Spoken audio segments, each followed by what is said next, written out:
Hello दोस्तों। अभी भी आपका बहुत बहुत बहुत धन्यवाद। जैसे आपने बहुत ही लाइक किया, बहुत ही सब्सक्राइब किया, मैं आपका सभी का बहुत बहुत धन्यवाद करना चाहता हूं। अभी आपको उसी कड़ी के साथ जोड़ना चाहता हूं। प्लीज़ मेरे चैनल को गो टू हिस्ट्री को अपने आप से सब्सक्राइब कर दीजिए, बेल आइकन को लाइक कर दीजिए, जिसके साथ हम आने वाली वीडियो आपको ऑटोमेटिकली आपको पहले एडवांस में पता लग सके। इसके लिए मैं बहुत ही नया हूँ इस लाइन में, लेकिन आपको पूरी हिस्ट्री बताना चाहता हूँ। जैसे जैसे एक न्यू न्यू लैंग्वेज आएगी, आपको अच्छी अच्छी तरीके से नॉलेज बढ़ती जाएगी। जैसे आपको पता है, आपको हमने लास्ट टाइम आपको बोला थोड़ा था कैसे 1947 तक कैसे कैसे हिंदुस्तान में है, लेकिन इसके पीछे कौन कौन से राज्य और कौन कौन से टाइम पे अपने पास आते गए हैं, मैं आपको बताना चाहता हूँ। आपको हमने पीछे जो पहले आपको पता है कि जब से ये हिंदुस्तान की ज़्यादा मार्केट में आया, उसके पहले इसको उत्तर और सदन और भारत में वैदिक धर्म सभ्यता जो उत्पन्न हुई थी। भारत का इतिहास इस वेले वैदिक सभ्यता की पर पे विकसित हुआ था। इसकी पहली भाषा जो संस्कृति और वैदिक के और सनातन धर्म में उत्पन्न हुआ था। इस सभ्यता को अगर हम जानना चाहें तो हमें बलूचिस्तान हिंदू धर्म के ऊपर पड़ा हुआ है। आपको पता है सरस्वती नदी जो है, इसके साथ वाले जो इलाके हैं भारत के, पंजाब हरियाणा दिल्ली और कुछ इलाके आते हैं, जिसके साथ ये सबसे पहले सभ्यता जो विकसित में होते होते आगे आगे मार्केट में आगे आगे आई थी।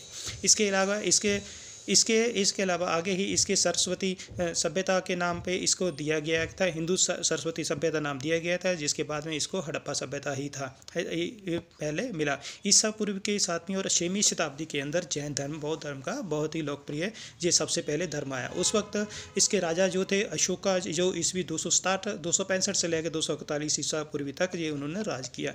काफ़ी देर तक उन्होंने बहुत बहुत अच्छे शासन से राज किया, जो कि अफगानिस्तान के के अनुसार तक्षशिला से लेकर कर्नाटक तक और राज करता था। उसके आगे पीछे इसकी जो रावी नदी बहती थी, हिंदू सभ्य थी, आर्थो और इसके आर्थो सब, उसके बाद इसका अधिकार हो गया। उसने इसको छोड़ के छोटे छोटे साम्राज्यों में बांट दिया गया। इसका जो अरब एरिया है वो सारा है सारा इसके अधिकार के अंदर हो गया था। आगे इसकी बंड की स्थापना हुई थी इसकी 12वीं सदी के अंत तक। कुछ दिल्ली की गद्दी तक इसके राज हाथ में चला गया। जो तुर्क राजे थे उनके हाथों में चला गया। 1526 से सपंत के इसके अंदर विजयनगर इसका पहले नाम था। विजयनगर इसको विजय को पूरा ही उन्होंने पतन कर दिया गया। इसके बाद इसके पास जो आगे से एशिया मध्य एशिया शुरू हुआ। इसके मध्य एशियन के बाद 300 वर्ष तक उनका राज चलता गया, जो काबुल के बाबर का राज था।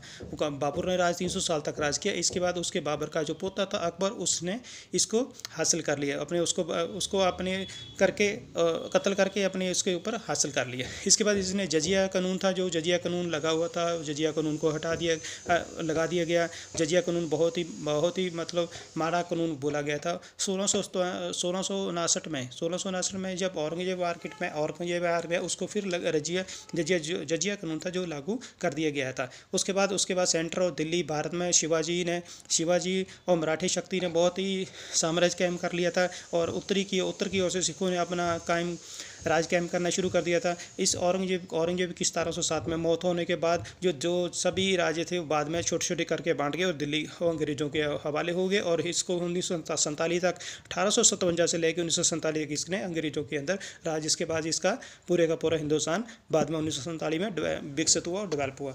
इसी के साथ ही मैं अपना ये चैनल फिर बार आपको बोल रहा हूँ, प्लीज़ सबने चैनल को सब्सक्राइब कर दीजिए और बेल आइकन को दबा दीजिए, ताकि आने वाली वीडियो आपको पहले से पता लग सके। आपका बहुत बहुत धन्यवाद।